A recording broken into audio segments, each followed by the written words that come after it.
Welcome to episode number 11 of Reflections from WT, the heart and soul of the Texas Panhandle. I'm Randy Ray, and I'm joined today, sitting right beside me, is the president of West Texas A&M, Dr. Walter Wender. Good morning. Good morning, Randy. It's good to be here. I appreciate the opportunity to visit. Yeah, I always enjoy our talks. I was talking to someone yesterday, and they said, so I guess the university's closed over the summer. And I said, far from it, right? Yeah, far from it. You know, we have a lot of things going on. A lot of things going on. I have a load of things going on right now, and part of it is my fault. Around March, I start saying to people, we'll deal with that after graduation. You know, I don't have anything to do with the graduation except attend and shake everybody's hand, but I start putting stuff off. Well, what happens is the week after graduation, I look at this pile of stuff on my desk, and I say, I've got a lot of work to do. And we're busy. We've got a lot of things going on. Yeah, I asked you this morning, and I said, does it get any better in the summer? And you said, no, it gets worse. That's the honest truth. But thank God I love to work, and I'm thankful to be over here every day with the opportunity to work with the faculty and staff of the university and the nice programs we have, and, of course, our students. Yeah, I think summertime is a good time for recruiting future students, don't you? I do, and I get a chance to visit at NSOs. I have to tell you a story. We're working on a plan whereby if 3 family members attend WT at the same time, they'll get a scholarship equivalent to 1/3 of the cost of all 3, so that it basically is you pay for 2 and get 1 free if they're all in the same family. And we're working on the details of this right now. But last week at an NSO, and I find this is so West Texas to me, a fella comes into my office to see me, see if he can visit, and he's got his son with him, and he introduces himself. He happens to be from Tulia. He introduces himself and says that his son makes the 3rd of his I think 7 kids that are now enrolled in WT. Wow. Yeah, that's what I said. Wow. And then he said... what's he do for a living? That's what I'd like to know. Well, he works at Tulia ISD. He's a business manager down there or something. But anyway, I'm sure he has to work hard and be careful with his resources. But this is West Texas. That's what people do. What was interesting was he was going through the financial deal, and somebody mentioned that the president had a new plan where they were going to try to get a break for family members that had 3 people enrolled. And I said, well, that's true. I said, we haven't rolled it out yet. I said, are you interested in being number 1? He said, yeah, I am. I said, okay, you're it. So we're figuring out exactly how to do it now, because we have to find a way to do it consistently and fairly. But if there are 3 family members that attend WT simultaneously for the time they're concurrently enrolled, they'll get a tuition discount, or scholarship is what it's going to be. So that just because they have 3 family members. And he was very excited about it.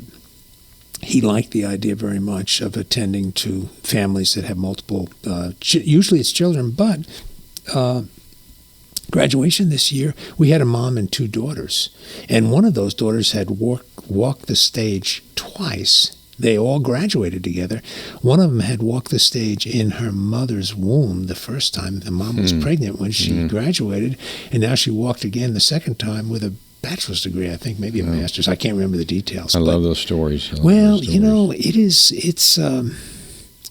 it's West Texas. We're trying to tend to the needs of families here. It's not just about turning out a certificate for somebody. We're trying to be a human organization that deals with real people that have real needs. And it's a wrestling match sometimes, because we've got all these bureaucracy.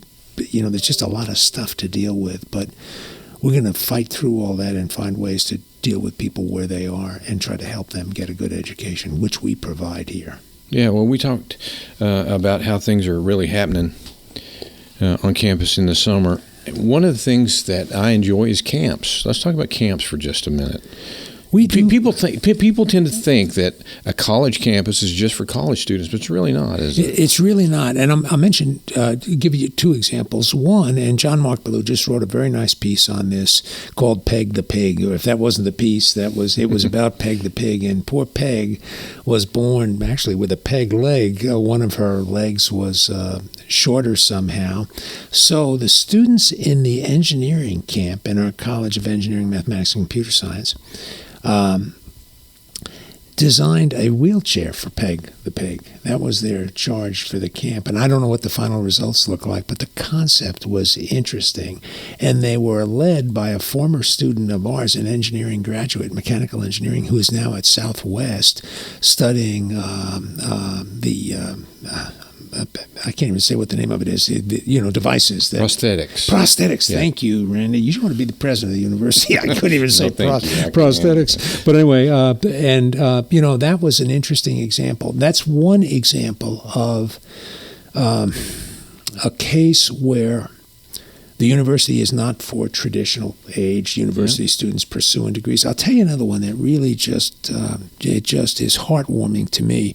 We have a program. It's called Where the Learning Continues, WTLC, and it is for young people who have various kinds of learning disabilities to come to WT and earn a certificate that says they attended WT, and it requires a number of years. And at graduation, after all the other graduates walk the stage, they walk the stage. We had 4 in May, and it grips my heart to see these young people who are challenged in some ways. We're all challenged. You and I are challenged. Carol's challenged. I'm probably the most challenged guy in the room. But the point is, they find a way to reach these young people, and typically they're kids, and they get them some experience. But here's what's better. Aramark, our food caterers, promised to hire every one of those kids that wants a job. And I think to myself, Aramark puts out good meals and all that sort of stuff, but this is something that's even more important than that. And it's a way that the university extends itself. So yes, summer camps and other non-traditional educational activities, we are invested in doing that, and we're invested in the community of the Texas Panhandle, the extended community. Yeah, I think that's part of WT being the heart and soul. I would say so, yes, sir. That's exactly right. I like coming to work in the summer and seeing elementary school kids, high school kids, and it'll be maybe music students, and maybe it's some kind of sports. Maybe it's an engineering camp. One of the things we're working on is actually doing a radio camp maybe next semester, so we're excited about that. I think that would be great. A lot of kids are interested in communications and that sort of thing. What about NSO? NSO is something that we do here. It's New Student Orientation. How are you involved with that? Well, honestly, usually what I do is come and give a greeting because I don't know all the details of getting students registered, and they have tours, and there's a lot of welcoming activities. But it's I get a chance. I usually try to get to the event when I have to greet people early and just try to visit a little bit with families. Last summer I visited with a family from down in the Big Bend area somewhere, and I said, "Gosh, you've come a long way to go to school." Well, he said, this is a school that caters to smaller communities. He said, and that's what we're used to. He said, as a matter of fact, he said, I had a real challenge when I was teaching my daughter to drive. He said, I had to drive for 30 miles to get to a red light so that she would understand how to make a right turn on red. That's the way it is. And but he really liked WT, and the daughter, I think, was very pleased. I wished I could remember all these people and find them and say, how's it working out for you? But I get to see them once, and if somebody tells a story like that captures my interest. Well, people that don't have kids may not realize what a big crossroads sending your kid off to college is. It's huge. It is huge. And it's so important to find the right place. Right. When I took my daughter around visiting different colleges, well, she knew within 10 minutes if it was the right place or not. I'll tell you another story. that is interesting to me. The first year I was here, I met a family at an NSO. They were walking across the campus, and I was out and about even more than I am now because I didn't have anything else to do. I didn't even know what the job was. I'd been on the campus for a few weeks. I could do whatever I wanted. And I met a family. They were from Tampa, Florida. And they had set out a plan. They were going to visit 7 schools. And their plan was to fly from Tampa Bay to Amarillo, rent a car, and drive back and go to all the 7 schools. I met the mom and the dad, and the dad told me the plan, but he said the plan's off. He said, our son was here for 15 minutes or 20 minutes, a good 10 minutes, whatever it was, and the boys said, there's no need to go anywhere else. This is where I want to go to school. He said, we can drive back to the Amarillo airport when we're done here and fly back to Tampa Bay. I'm coming to WT. I think there's a lot of stories like that. Yes, there are. People don't know about WT and the atmosphere that we have here until you visit. So, That's right. man, I would encourage people to come visit. Come visit. I agree with you, Randy. Couldn't agree more. And I'll tell you, when you get to these great schools, I mean, Oklahoma State, University of Oklahoma, Texas A&M, my alma mater, the University of Texas, another alma mater of mine, and the many other great schools that are within 500 miles of Canyon, there is still something special about WT. And my goal is to never lose that by trying to be like some other place. We need to be like who we are and let that shine as a place of compassion and concern and interest in people. Yeah, I agree. On that note, we're going to take a break. We'll be back in about 60 seconds. West Texas A&M University is a student body that learns by doing and is always seeking opportunity. Talented and accomplished faculty that teach both in and out of the classroom. Programs that provide timeless information and meet the challenges of today's world. Facilities rich in technology as well as WT history. It's our alumni and donors that make the big difference and set us apart from other universities. With your support, WT will continue to award scholarships to deserving students and strengthen our programs, which means a better campus, more in-depth education, and a lasting cultural and economic impact on our region. Now is the time to strengthen connections, support students, and open doors for tomorrow's leaders. Share your experience, share your heritage, share your pride. Welcome back to Reflections from WT, the heart and soul of the Texas Panhandle. Dr. Wender and I are joined by a special guest. She is the director of the Panhandle-Plains Historical Museum here in Canyon, Texas, Miss Carol Lovelady. Carol? Good morning. Happy to be with you two.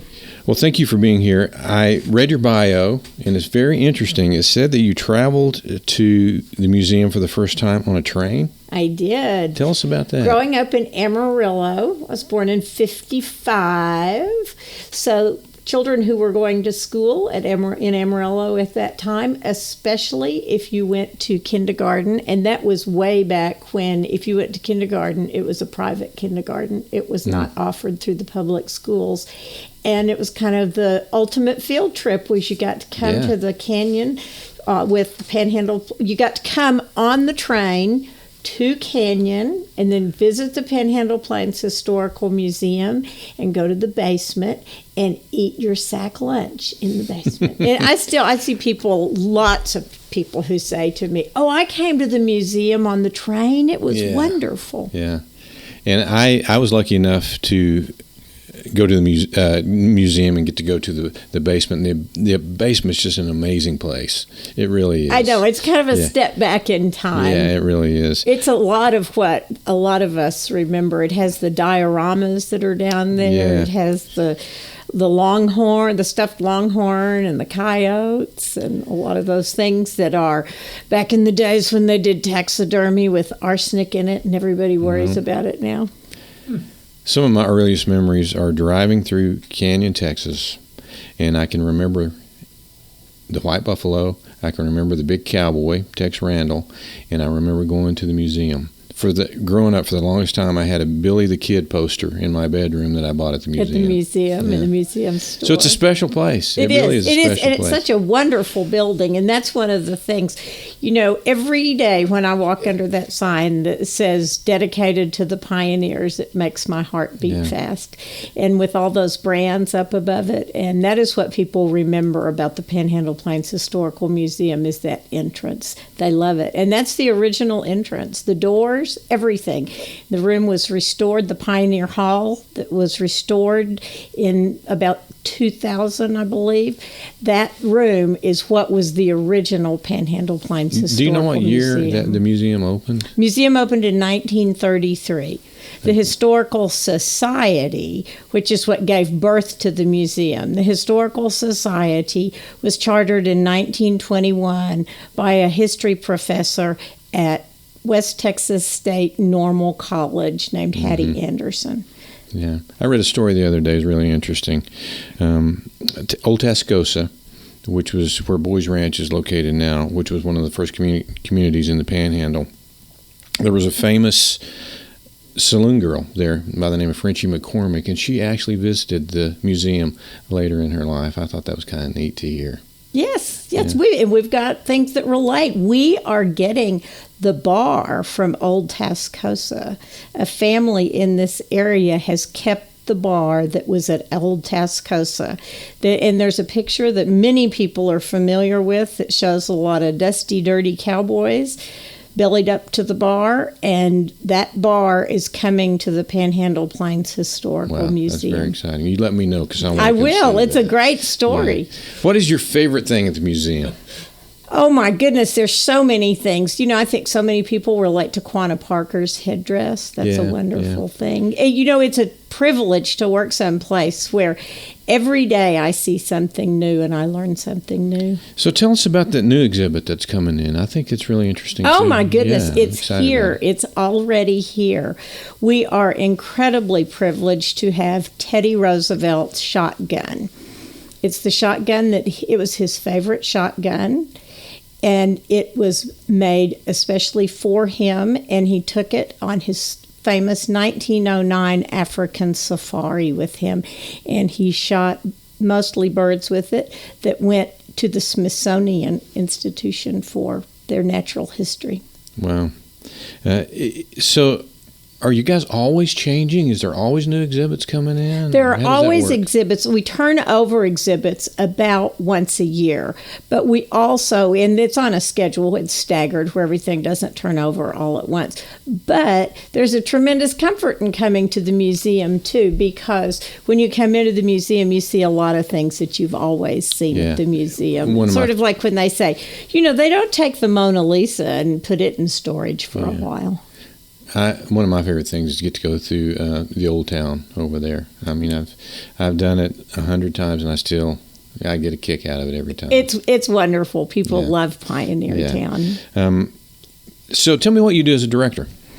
As a director, I have the privilege of working with a wonderful staff and planning everything that we do that is designed to bring people to the museum, to help them understand how this area was built, to help them understand how people learn to live on this land, and to help them learn about the people who built this area.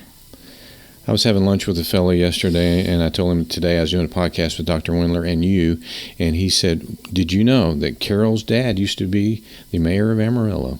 He was. Yeah. That's correct. When was that? He was on the city commission, and he was mayor of Amarillo in the 1970s, the early 70s. He was mayor during a time when Amarillo was really struggling. And that's what they said to me. They said Carol's dad really helped bring a big change to Amarillo. He did. He was very instrumental in bringing Iowa beef. And, here I am at WT, and Paul Engler has the College of Business and the College of our agriculture is named Paul and Virginia Engler Colleges, and when I was visiting with him one day, I happened to say something about my dad, and I said that he was Ray Vahue, and he said, I worked with Ray Vahue to bring Iowa beef to Amarillo. Wow, that's a big deal. So you have administration in your blood, in your genes. Well, I have a love for the area in my genes. My grandmother came here in 1901. Her father was a telegraph operator on the Pecos Valley line, and they were sent to Amarillo, and he passed away while they were here in Amarillo. So my grandchildren are the 5th generation of the same family living here in Amarillo and enjoying Canyon and going to West Texas, and good things happening. Well, if you are listening to this podcast and you have never been to the museum, you need to go. It is fantastic. Is it the largest historical museum in the state of Texas, right? It's the oldest and the largest history museum in Texas. And one of the things that we hear all the time when I'm walking through the museum visiting with people is, oh my goodness, I had no idea this was here. Yeah. People are astounded by the quality. But, going back where you and Dr. Wendler were talking about the generations of families, I want to tell you really quickly about that Roosevelt shotgun and how that gun came to the Panhandle-Plains Historical Museum. There was a young man who went to WT in the 1990s. His name was Jason Rosellis. He was from Panhandle, Texas, and his family had all gone to West Texas, and he wanted to continue his study of history. He loved history. And his history professor, Dr. Pete Peterson, said to him, I really think that you would make a fine attorney and that your interest in history would fit with being an attorney. And so he went to law school in Oklahoma. He became an extremely successful plaintiff's attorney. He settled some landmark cases, and he was able to become very wealthy, and he purchased Teddy Roosevelt's shotgun for close to $1 million at auction with the sole intention of bringing it back to the Texas Panhandle and putting it at the Panhandle-Plains Historical Museum, because he wanted the people of this region to be able to see that shotgun and to love that shotgun. It's a great story. Carol, I always throw Dr. Wendler and our guest what we call a curveball. So I'm going to ask you both a question, and this is a tough one. I think. Oh, you said that before. Yeah, we'll see. We were talking about museums. If you guys, if the both of you were to give an item to a museum that really represents you, what would that item be? Well, mine would probably be a Diet Dr. Pepper, but it wouldn't last very long. That's funny. Yeah. That's funny. Is that it? Diet Dr. Pepper. There you go. Oh, really? If I was going to give something that represented the Panhandle Plains to this region, I have a pin that I inherited from my grandmother that was from the Texas Centennial. Yeah. And that's what I would give. That's a good one. Dr. Wendler, what would Dr. Wendler's item be in the museum? Gosh, that really is hard. I got you fine. You did get me. I have this short but to me very personal and deep relationship to the Texas Panhandle. I've come to just love the Texas Panhandle in 3 short years. I don't have the item, but I would get it, and it would be a series of photographs of people here at West Texas A&M, people like Carol, people like you, who have made their life's commitment to serving the Texas Panhandle through West Texas A&M University. And my picture would be among the lot, but it would be a very short duration of contribution that I have, but you all have a lifetime of contributions here, and that's what my gift would be. Well, sometimes length doesn't matter, Maybe. Yeah, maybe. So you've done a lot of great things. When I was asking you the question, one of the things I thought about was maybe one of the pins, because you've signed a lot of good stuff into being since you've been here. So. Yeah. You could do that with a 19-cent. Well, it's going to show my age. Carol and I remember when Bic pens were 19 cents, but you can do that with a 19-cent Bic pen. It's the people that make West Texas so special. We just put a new exhibit in the president's conference room, and it's a pretty good-sized room, and we have pictures that we have taken from the old yearbooks of WT, the Mirage.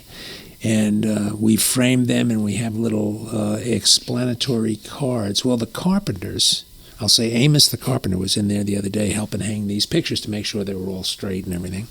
And they did a very fine job, by the way.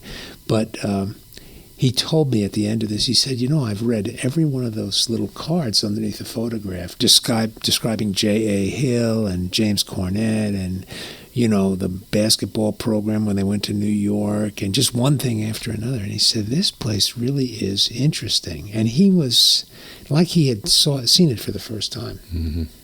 And it's about the people that are in those rooms. I have an old picture of in there of Dr. Hill, President Hill, and a number of others standing at the site where Kimbrough Field would be. It was just a dip in the ground out there. And I thought, this is interesting, especially now because we're getting ready on September 7th to have our first home football game on the campus in 60 years. And I thought, those guys there were doing a great thing. They've done a great thing. Kimbrough's a great place. We're moving from there now because it seems the right thing to do, and I really do believe it is the right thing to do. And it's going to be there's just a lot going on here, and I'm proud to be just a little part of it. Well, that's going to about wrap up our time for today. Next time, I would like to talk to you in detail about that opening day of the stadium. That would be good. It is a big deal. It's a big deal. We've, by the way, we've eliminated all other events that day. It's only the football game. And that's going to be a lot. Yeah, it's going to be a lot. Be a lot. Well, listen, we appreciate all the nice comments and letters and everything that we've gotten about our podcast. We really do appreciate it. You can get this podcast on Google Podcast, Apple Podcast, SoundCloud, YouTube, Spotify, and there's even an app out there called Stitcher you can get it on. So it's all over the place, and we appreciate you taking the time to download it and listen to Reflections from WT, the heart and soul of the Texas Panhandle. We'll see you next time.